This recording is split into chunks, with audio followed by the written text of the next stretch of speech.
देखो प्यारे बच्चे, जय श्री राम प्यारे बच्चों। Question number 2, right the sample space for the marks scored by a students appearing for an examination of 100 marks and state the number of sample points in it। देखो 100 marks का एक exam लिया जाता है किसी बच्चे का, तो वो कितने मार्क्स ला सकता है, बराबर, उसका सैंपल स्पेस हमको लिखना है। तो यहां पे लिखूंगा मैं sample space of the given experiment, given U equal to क्या होगा बच्चों, वो बच्चा 0 नंबर भी ला सकता है, बराबर, 1 भी आ सकता है, 2 भी आ सकता है, 3 भी आ सकता है, डैश डैश डैश 100 भी ला सकता है। ओके, यही होगा ना, बताओ ना, सैंपल स्पेस यही होगा। 100 मार्क्स अगर एग्जाम देते हैं हम, तो टोटल एक्सपेरिमेंट, टोटल आउटकम उसके कितने हो सकते हैं, 0 से 100। तो टोटल नंबर ऑफ पॉइंट भी पूछा ना, नंबर ऑफ सैंपल पॉइंट्स, सो इसलिए नंबर ऑफ सैंपल पॉइंट्स, ये तो नंबर ऑफ सैंपल कितने होंगे मालूम है, 101। अब बोलोगे सर कैसे 100 नंबर में 101 कैसे आ सकता है, एक जीरो भी तो है, 1 से 100 हुआ और 0 लाएगा तो कितने हो सकते हैं, 101 पॉइंट्स। ओके, चलिए अब बच्चों क्वेश्चन नंबर 4 भी चलने दो। क्वेश्चन नंबर ये थर्ड था, ये सॉरी थर्ड था, ये सेकंड था, ये क्या सेकंड था। अब क्वेश्चन नंबर 3,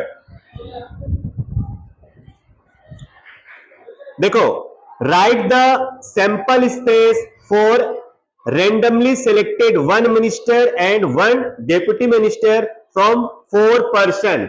4 पर्सन है, बराबर, उसमें से एक मिनिस्टर और एक डिप्यूटी मिनिस्टर हमको सिलेक्ट करना है। तो पहले हम पर्सन्स लिख लेते हैं, 4 पर्सन्स हम लिखते हैं, ए बी सी और डी, ये 4 पर्सन है। इसमें से हमें एक मिनिस्टर लेना है और एक क्या सिलेक्ट करना है, डिप्यूटी मिनिस्टर। चलो, तो इसका सैंपल स्पेस क्या होगा,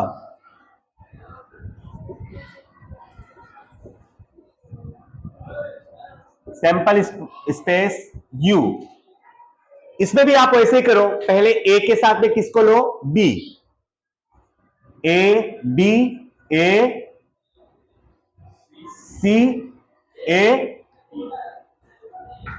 B, फिर उसके बाद B को लो, B C B D ना, और उसके बाद लास्ट पे क्या आएगा, C D। अब इसका उल्टा आपको करना है, सेम इसका उल्टा कर दो, ये क्या हो जाएगा, B A C A D A C B C B B D और D C D B। यहां पे क्या होगा, D B। तो फर्स्ट इज मिनिस्टर आपको लिखना है, पहला जो है वो क्या है, minister, and second is deputy minister.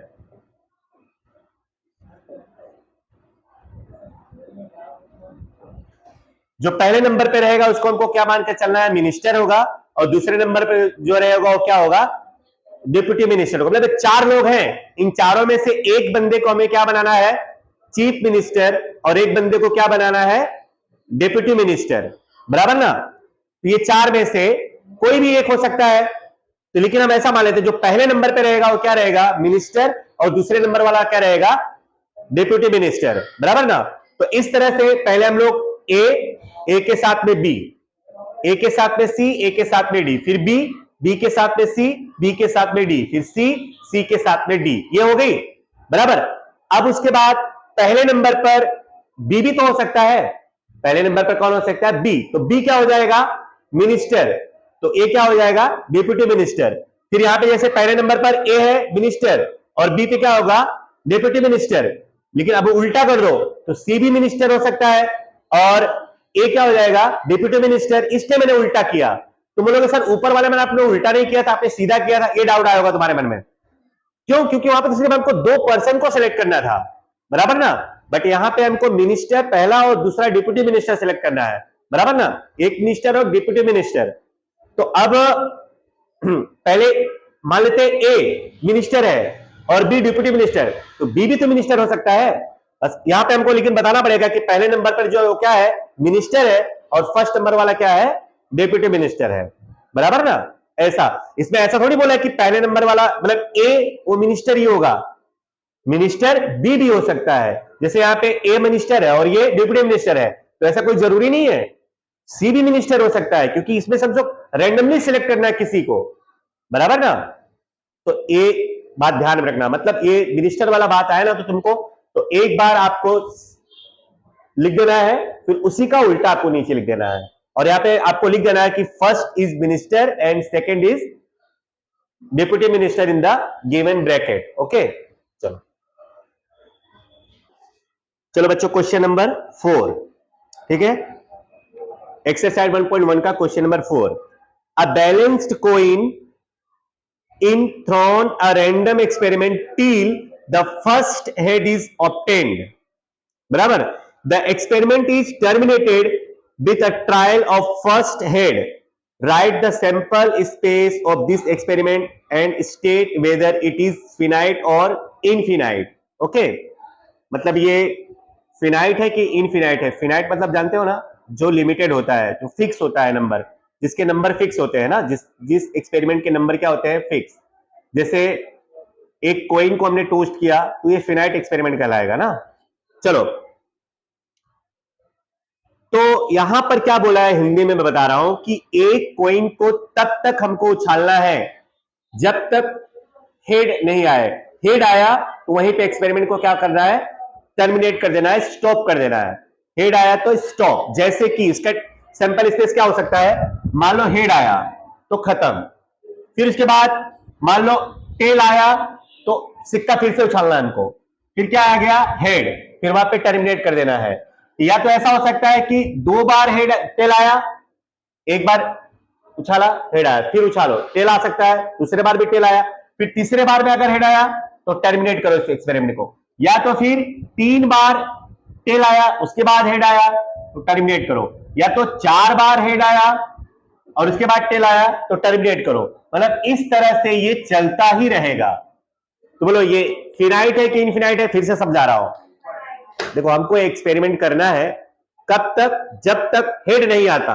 Head आया तो एक्सपेरिमेंट क्लोज कर देना है। मान लो पहले बार में हेड आ गया तो एक्सपेरिमेंट क्लोज, तो एक ही आया, उसमें एक ही आया रिजल्ट। फिर मान लो हमको तो केवल पॉसिबिलिटीज बतानी ना, या तो पहली बार में क्या आ गया? हेड, तो हमको फिर से कोइन उछालना पड़ेगा। तो मान लो दूसरी बार में आ गया हेड, पहली बार में टेल, तो हम फिर से कोइन उछाले। कोइन कब तक उछालना है? जब तक हेड नहीं आता।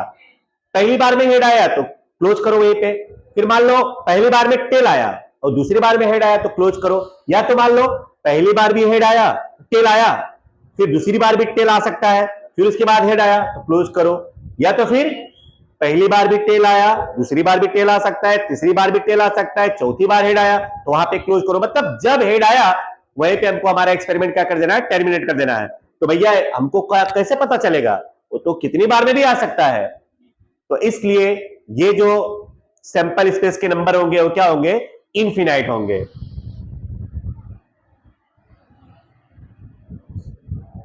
द नंबर ऑफ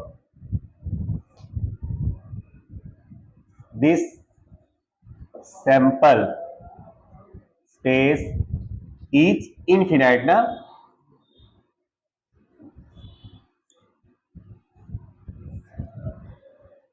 ये वाला क्वेश्चन समझे कि नहीं तुम लोग? ए बाबू, समझा कि नहीं वाला क्वेश्चन? बराबर, चलो।